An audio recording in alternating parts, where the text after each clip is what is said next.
Presentation of Dialogue on Idaho Public Television is made possible through the generous support of the Laura Moore Cunningham Foundation, committed to fulfilling the Moore family's legacy of building the great state of Idaho. Coming up, as the U.S. celebrates Earth Day, fewer and fewer Americans are actually getting outside, even in nature-rich Idaho. A look at the effects of so-called nature deficit disorder and ways you can restore your relationship with the outdoors. That's Dialogue next. Stay tuned.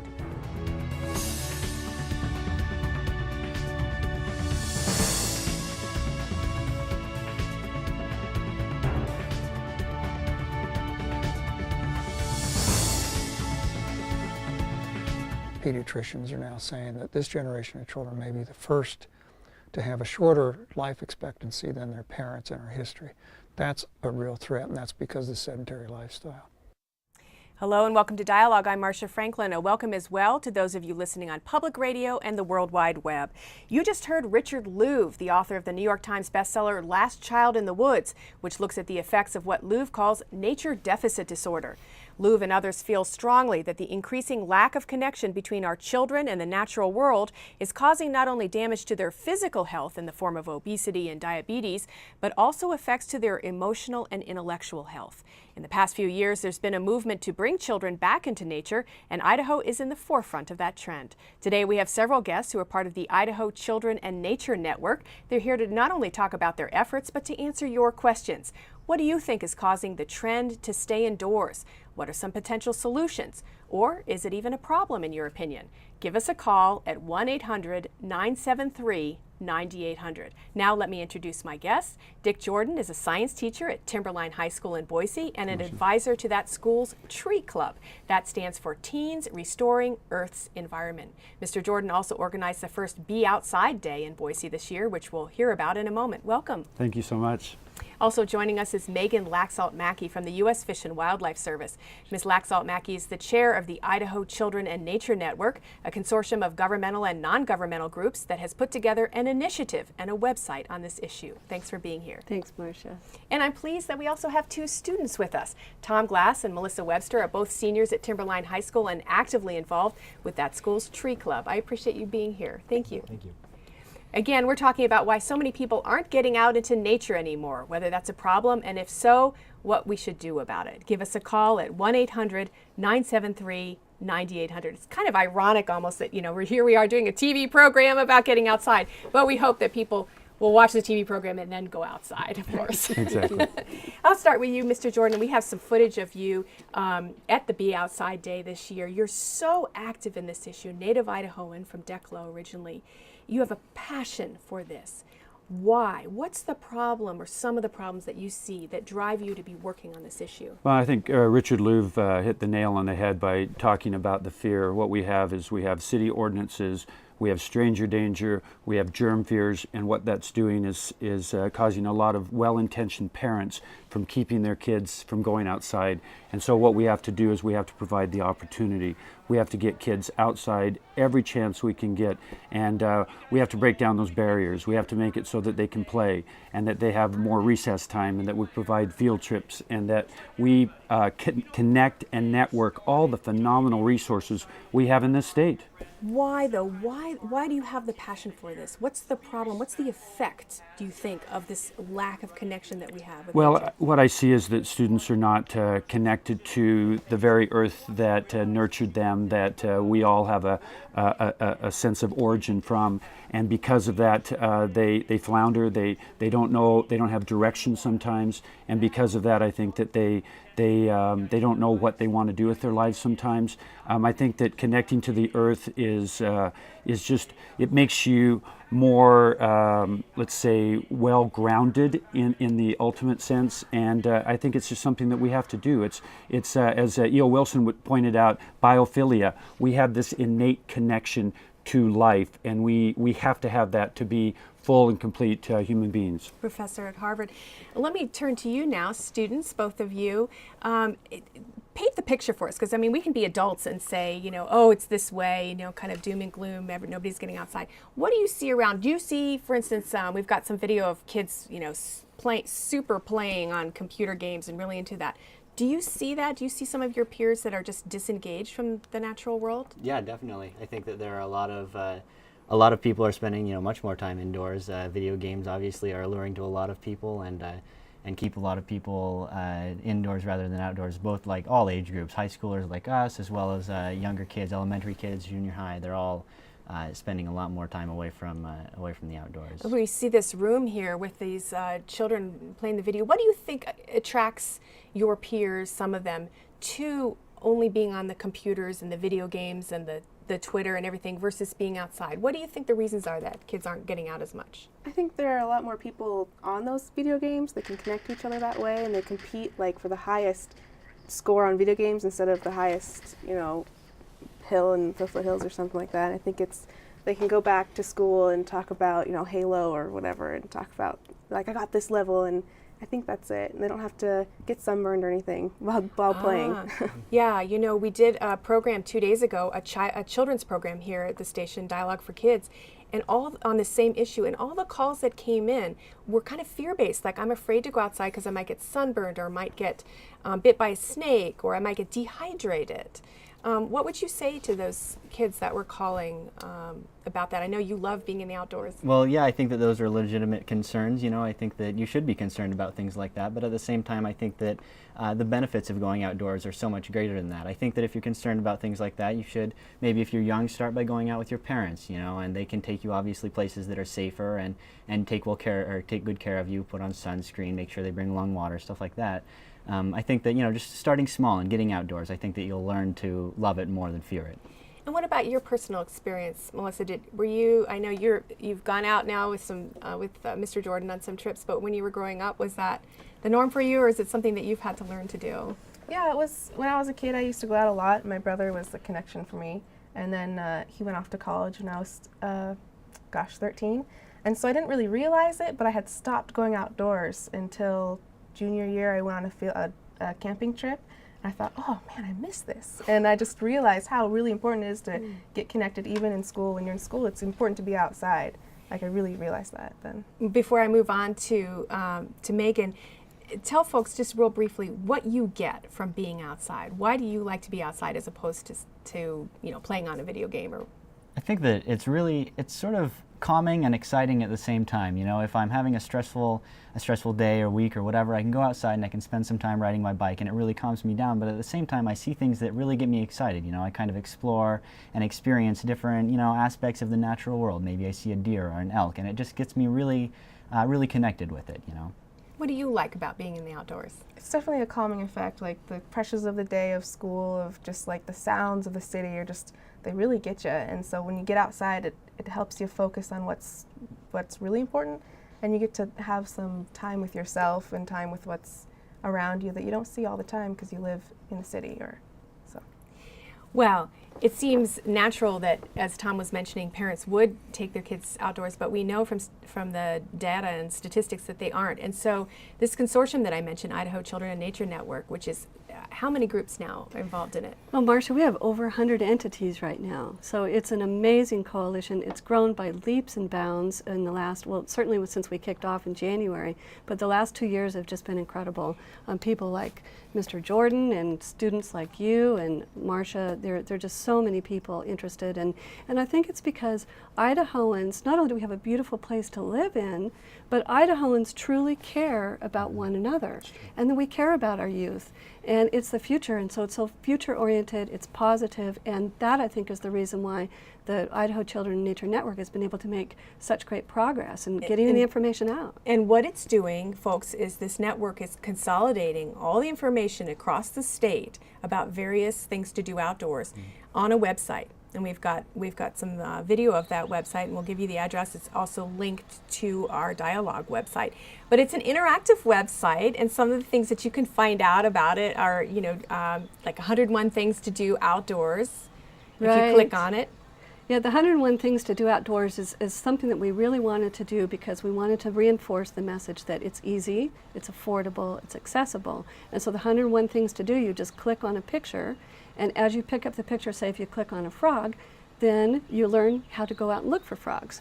So it was very, very easy to do. And beyond that, we also decided to put resources on there for teachers. We've got resources for children, resources for young people such as you, and for just the general public. So it's a fantastic website. And if you're a purveyor of services, for instance, a whitewater raft company or a hiking company, you can contact the people who maintain the site and you can get your activity, or if it's a nonprofit activity, say Girl Scouts is doing something, you'll post it on their website for them as well. Exactly, and that's the beauty of this website, is it truly is a clearinghouse.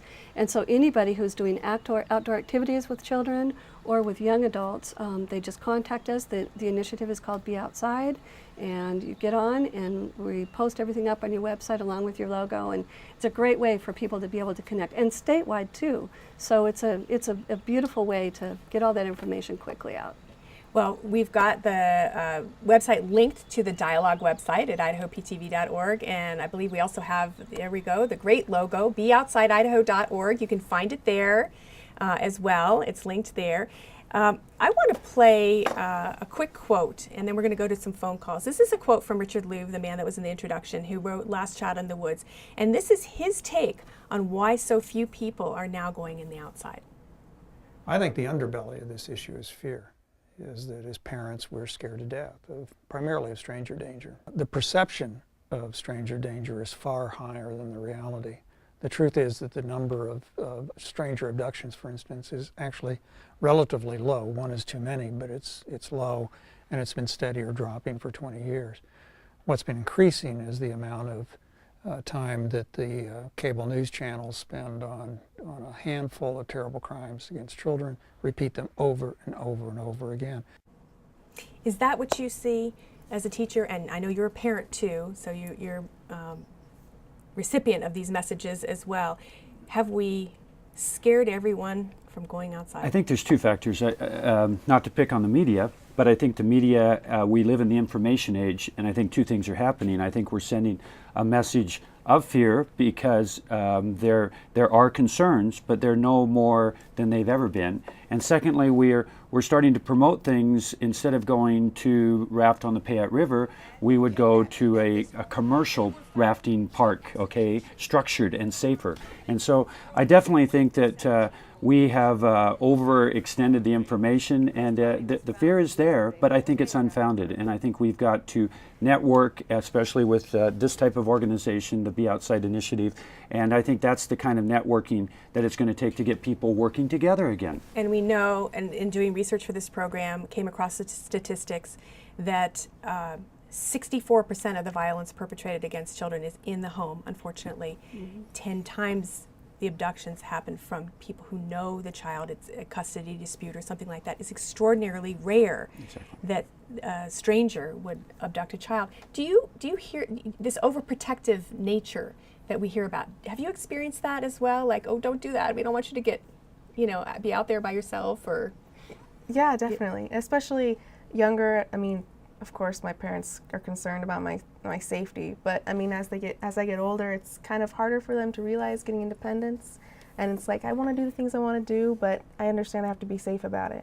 Do you fear that there are people out there that would harm you if you went on a walk by yourself or a bike ride by yourself? Or when I think about that stuff, I think about me being in Boise and how really safe I am compared to other capital cities. And I am aware of what I have on me, what I can do, and who's around me, and where I can go if I'm in trouble. So I think I'm pretty well prepared. Yeah, I think essentially you just have to be smart about it. You just have to be able to know that those things are out there and plan for them. And really, they aren't. I don't think that they're a huge problem, at least in most of the places that we are recreating. Well, great. Let's get some phone calls. Really want to hear from people. Let's talk to Mike in Boise. Mike, go ahead, please. Hi. I just wanted to say that I think it's a really interesting topic you've got going on here, because I've talked to my mother about this recently, thinking back at when I was a child, and I grew up in the 50s and through the 60s and early 70s. I lived in Europe and in other parts of the country, and from the time I was 5 or 6 years old, I used to hop on a bike on the weekend or during the summer and take off and be gone all day. Until the street lights came on, is what my mom would say. Come back when the street lights come on. That's essentially it. and my parents never said a word and never asked where I'd been, or I would be the one telling them all what I'd done during the day around the dinner table. Right, exactly. And I'd be off in the deep woods or out at a buddy's farm, or playing in a creek somewhere or wherever. Great. And, Great call. Let's get some response to that. I really appreciate you calling.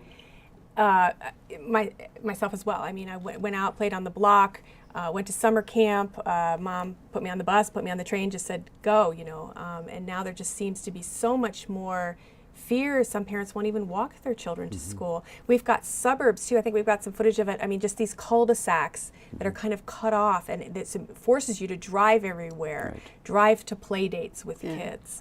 Nobody's really in the same neighborhood anymore. But we really have a backyard biology that people need to explore. I mean, turning over rocks, there's a microcosm of organisms there.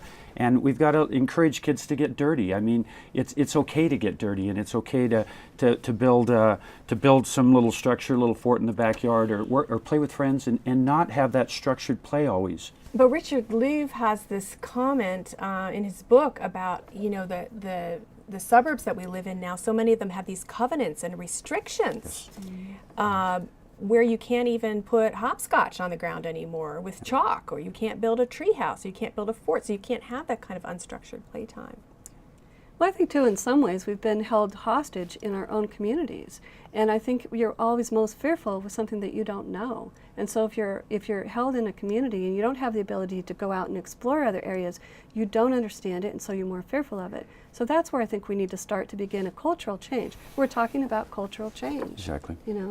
And Louv also talks about this cultural change and giving parents permission that other parents shouldn't put them down if they want to let their kid go run around. We just saw footage of folks inside a car. So nature, basically, to a lot of people, is what they see on a TV screen or what they see outside of their car. Let's take a call from Jules in Coeur d'Alene. Jules, go ahead, please.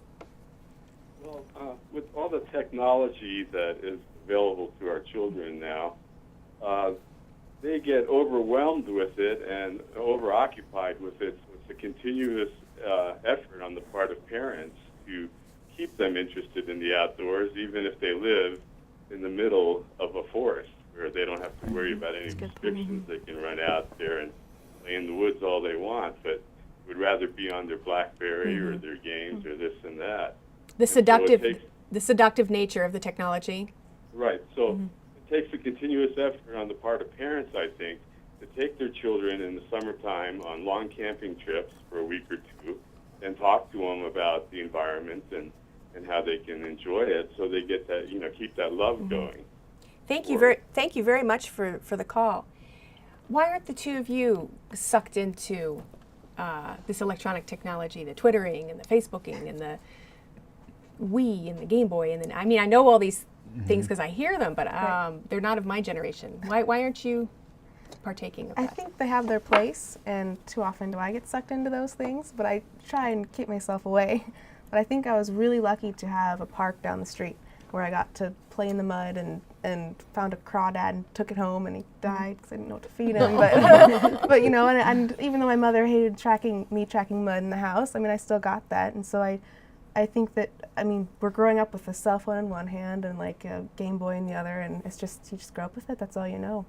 Yeah, I think definitely how you're raised has a really large impact on it. If you don't have a television in your house, I don't, and I never have, and I think that it's had a very good impact on me. I've had more time to be able to go outside and to experience these things and to be able to build that connection maybe a little bit earlier and a little bit stronger than a lot of people do who have more technology in their homes. But I don't think technology should ever be at fault. I think we can use technology to get students back into the field. Well, for instance, like GPS. Exactly. And that's exciting. A kid can use a GPS and wander around and do, what's it called, geocaching? Geocaching, exactly. Yeah, or maybe a digital camera, using a digital camera in the outdoors. There are some wonderful tools to get the kids connected to nature. Here we see some GPS use here. So we don't necessarily have to divorce technology from this getting back into nature. Not at all. I think we can use it as a draw, definitely. I want to ask you about overprogramming. Many of the parents that I know, and including in my own family, the children they have very structured lives and hardly a half hour or an hour to themselves. Let's talk about this. Do you see this as a teacher? Do you see this as students where, it's soccer game, ballet, guitar, whatever, and then there's no time left for anything else?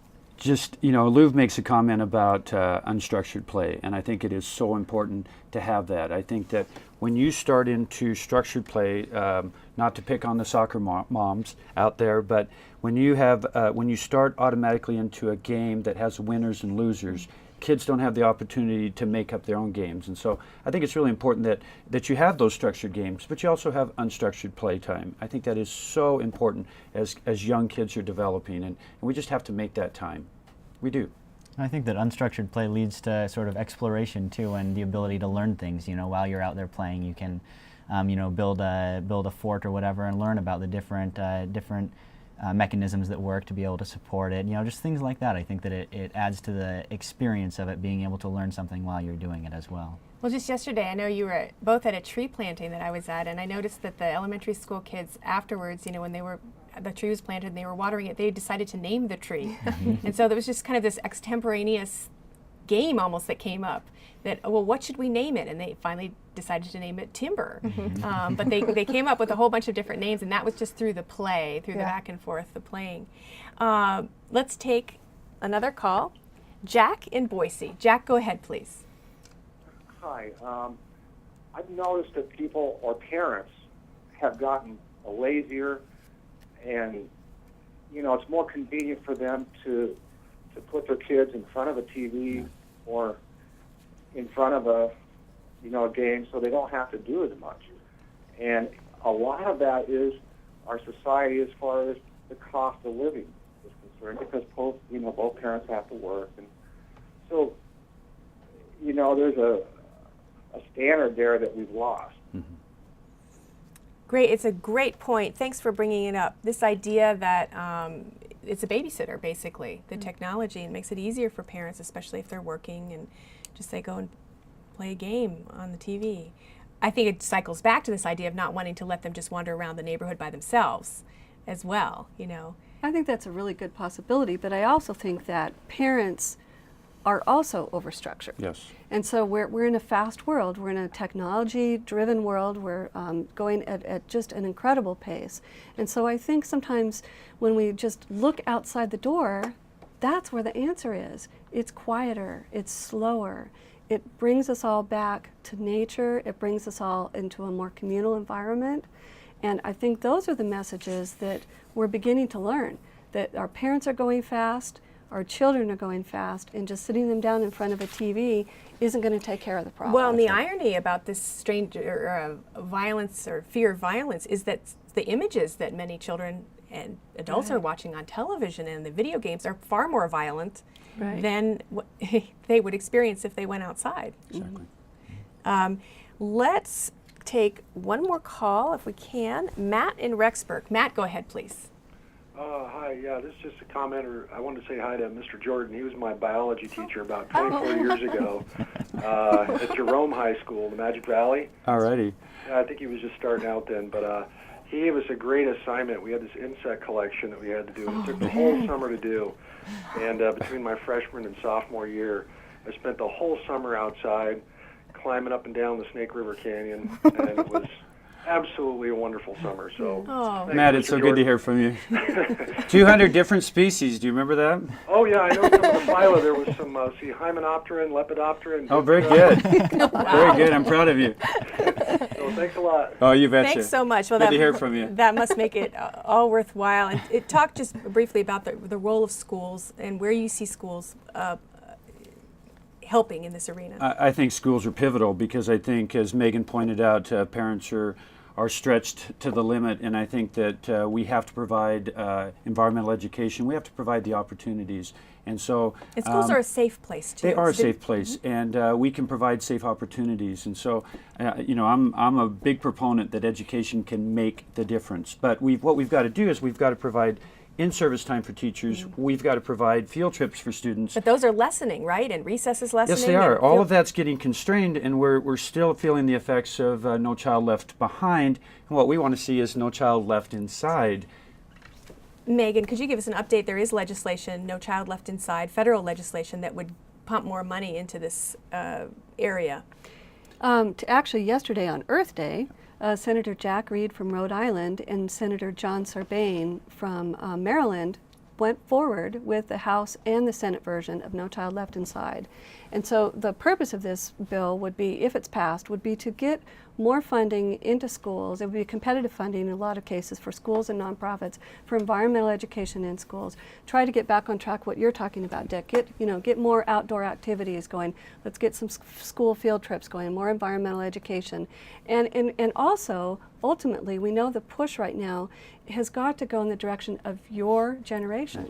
We need youth leaders. We need youth to be empowered. And so anything we can do to push forward for youth leadership is just critical. It's absolutely critical. And you've been involved in Youth Conservation Corps? Or Yeah, Northwest Youth Corps. Yeah, I spent the past 2 summers.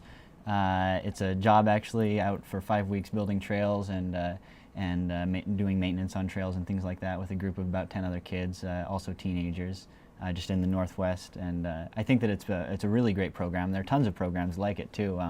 Just to get people out. It doesn't matter, if you have ever set a foot in the woods before. It's totally open to anybody who wants to do it. Yeah. As we wrap up here, time goes so fast. Give people a sense of what you're headed to next. You first, Melissa. Well, I think that if you give youth... You're going to college? Yeah, that's right. I think that if you give high schoolers a chance to be leaders and a chance to do something, that they will surprise themselves even what they can do. And as I go to college, I'll be majoring in environmental science and hopefully take this outside initiative to upstate New York and spread the word. And you, Tom? Yeah, much of the same, really. I'm also going to college. I think that being able to be a leader over this past year and working with the local elementary schools has really given me the ability to understand that I can help and that I can change and that I can do that wherever I am, even in college. Well, fabulous. We'll take one final call. Taylor in Boise, go ahead. If you could be real brief, though, we're wrapping up the program. Hey, yeah, I just wanted to say with the with the playground and whatnot, I come from the desert, and when you're out playing, you don't really need anything extravagant. You just need your imagination. I used to go out with sticks and duct tape and play swords. So. Great. Well, thanks so much for calling. I really appreciate it. And I know you're a very optimistic person about this issue. We've got about 30 seconds, but you feel optimistic about the future. I'm extremely optimistic, and I think that what we have to do is reinvent the wheel here. I think we have to provide the conduit, giving young people like these two the opportunity to take on leadership roles because we have the resources. I mean, Megan has made that quite clear. We've got the resources. We just need to provide opportunities for young people so that they can connect with younger kids, and we just can do it differently. And again, as we mentioned, that Be Outside Idaho, I believe we've got the logo, that's the website that connects you to all types of activities around the state. And we also have that link to our website, our dialogue website on idahoptv.org. I'd like to thank all of my guests here today for talking about being outside. And we hope that you watch the TV program and then go outside. And thanks for tuning into this edition of Dialogue. We hope you join us the same time next week.